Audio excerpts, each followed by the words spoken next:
Hello, I'm Siv Jakobsen, and you're watching Toasted.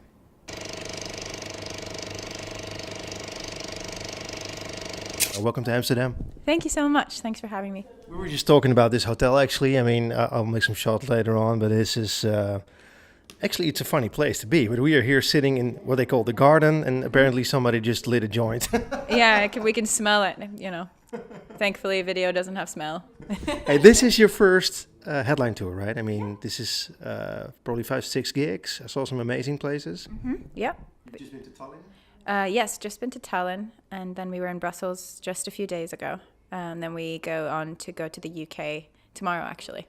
And you're playing an amazing gig in an old church in Camden, I saw. Yes, we're playing St. Pancras Old Church, which is one of my favorite venues. And yeah. it is, of course, I looked it up. It's actually one of the first places in England where the Christians gathered to have their beliefs. Oh, I didn't know that. It's just a really lovely place to play music anyway. Did you go there before? I've played there once before and I've seen some gigs there. Yeah. Wow. And it's always really lovely. Yeah. And the Beatles took a couple of pictures in the courtyard as well of the church. Did you know that? For Hey Jude and the White Album? Had no idea. Cool. So how do you get those gigs actually? Because I mean, of course, especially that St. Pancras Church thing is very atmospheric. I mean, it totally fits your music, I think. Yeah. Well, I have a booking agent, several booking agents in different territories. So I have my agent in Europe who gets me these nice gigs. Wow. Yeah. So I'm very lucky, very fortunate. You played Noorderslag in Groningen this year, one gig. Was it good? Eurosonic. Okay, because I played another gig in Groningen earlier in the year too. Yeah, the Eurosonic gigs were wonderful. Really, really lovely. I had a great time. Yeah. Is it because that's what a lot of people tell me? We were there as well. Musicians are there, and they tell us like, well, you have to be here, you have to be at the Reeperbahn Festival, and you probably have to be at another festival, maybe in Iceland or maybe in England, to get your music going in Europe. Is it important for you? Yeah, I mean, I think especially Eurosonic is a big one for that. It's got a really great reputation, and a lot of artists kind of get sort of a break from coming to Eurosonic. So I'm a big fan of those kinds of industry showcase festivals, although they're a little bit stressful sometimes. They're really like a lovely way to get your music out there, and we had a lot of fun. Yeah, it was a really nice performance. Your album almost out. First single is out. It must be a weird situation as an artist ending your album, right? Ending the recording, saying it's done right now. How did it feel? It felt very, very natural. It was just done. Like it just felt done. I don't know how to say it in any other way. I think you just know in your gut when something is finished. But I mean, then it's done. But you worked on it for like a year at least. You wrote the songs, you recorded in London, of course, and then it's done. And then what happens? And then you wait until you're gonna release it. Yeah. So I've been sitting on it since it was finished mixing in I think October, mixing and mastering. So I've been sitting on it since then. So it's waiting to come out into the world. Are you excited about this? Very excited. Yeah. Very proud of it. Yeah. First time I listened to the album, I just put it on and let it go, and it struck me that some parts I had the feeling that it's almost live.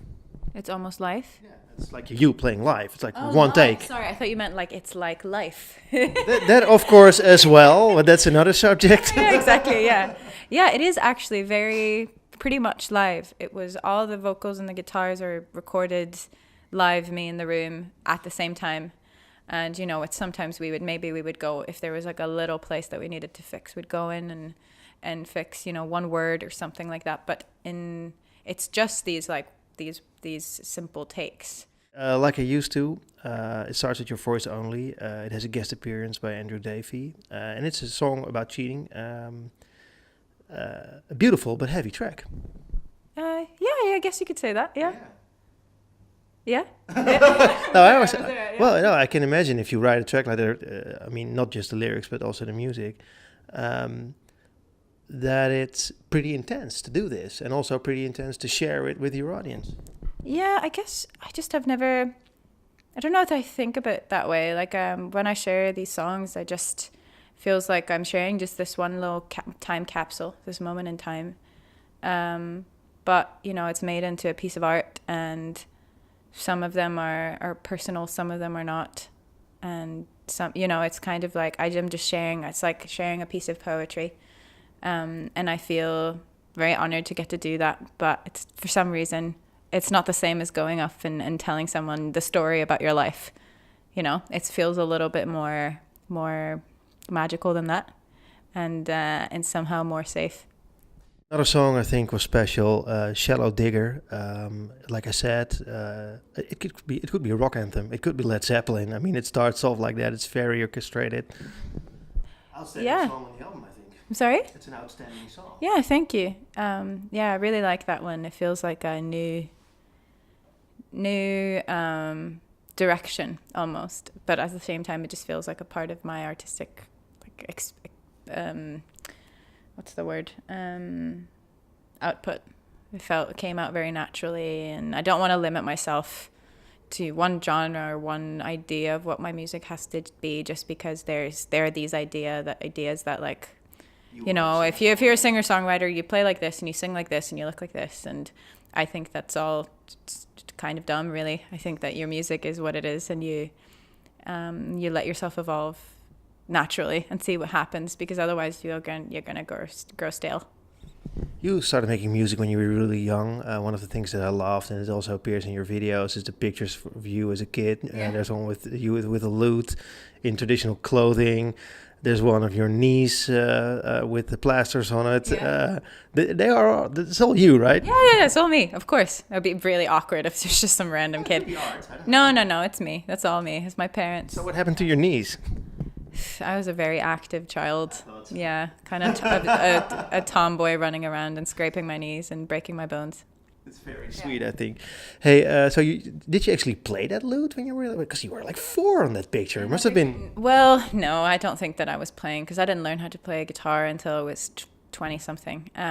But my aunt is a very musical person, and she had a lute, and she had a piano, and she had an accordion, and I was always like running around her house playing with her instrument. So that's actually on my aunt's stoop where she used to live. Sweet. Hey, and singing, when did you start singing? I mean, professionally. When did you decide to do it? Because I mean, that's a big step, I think. I think I decided very early on that I wanted to be a musician and a singer. I think even before, like in my early teens, I knew that it was what I wanted to do, but I obviously didn't become a professional musician until my early 20s. Yeah, but I was studying. I went to high school for music and to college for music, and then I became a professional musician after that.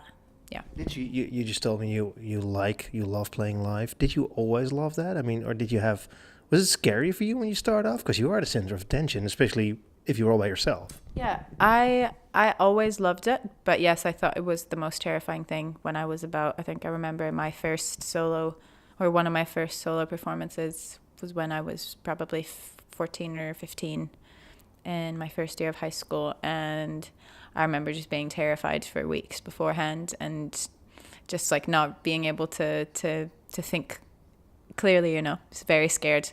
But I think what was really great about my because I did a music program in high school, and our teachers were very adamant that we had to perform live, so they kind of created a space for us to learn how to perform live and to get over our nerves.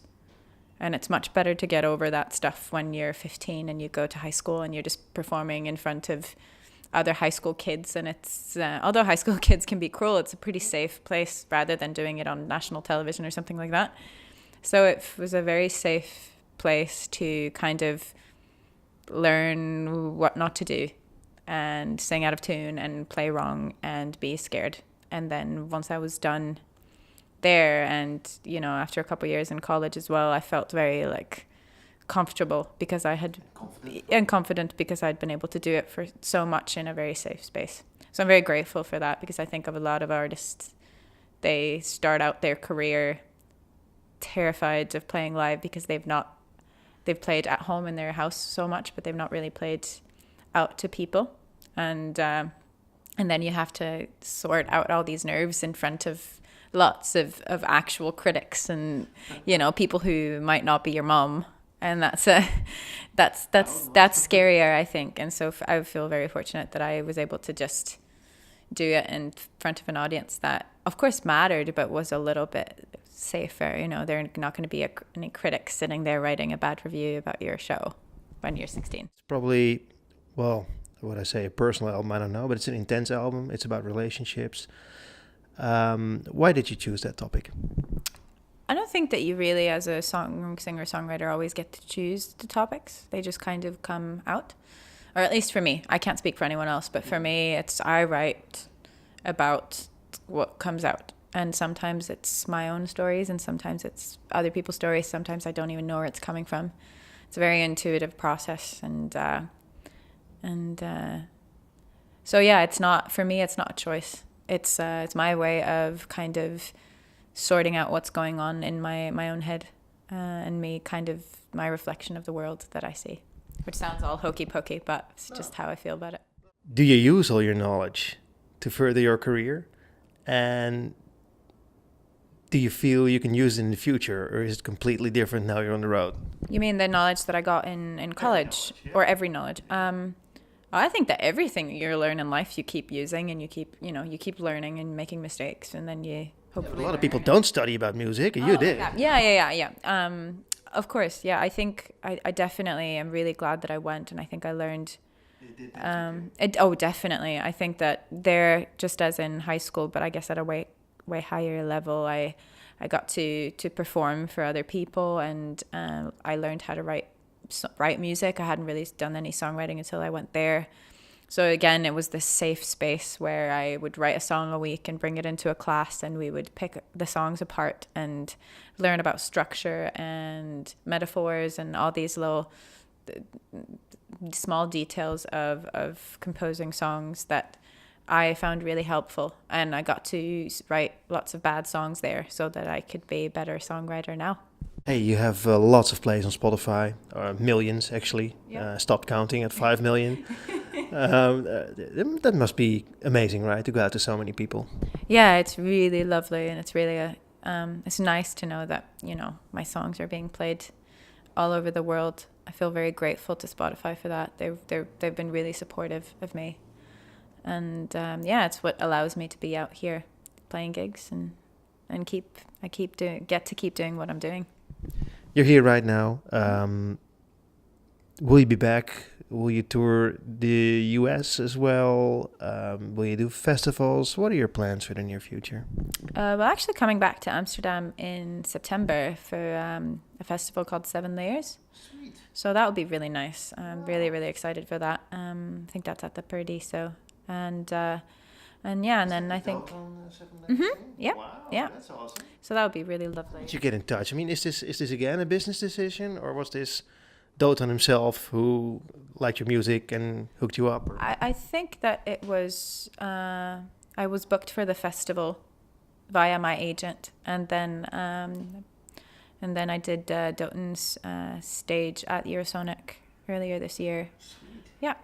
So yeah, I think I'm not really sure how it came. I don't know if he asked or if my agent. I'm not sure. I'm sure he asked you. I'm very sure about this because he's really picky about the artists he plays with. Yeah, he's really nice guy. I feel very fortunate to get to do some stuff with him. Cool.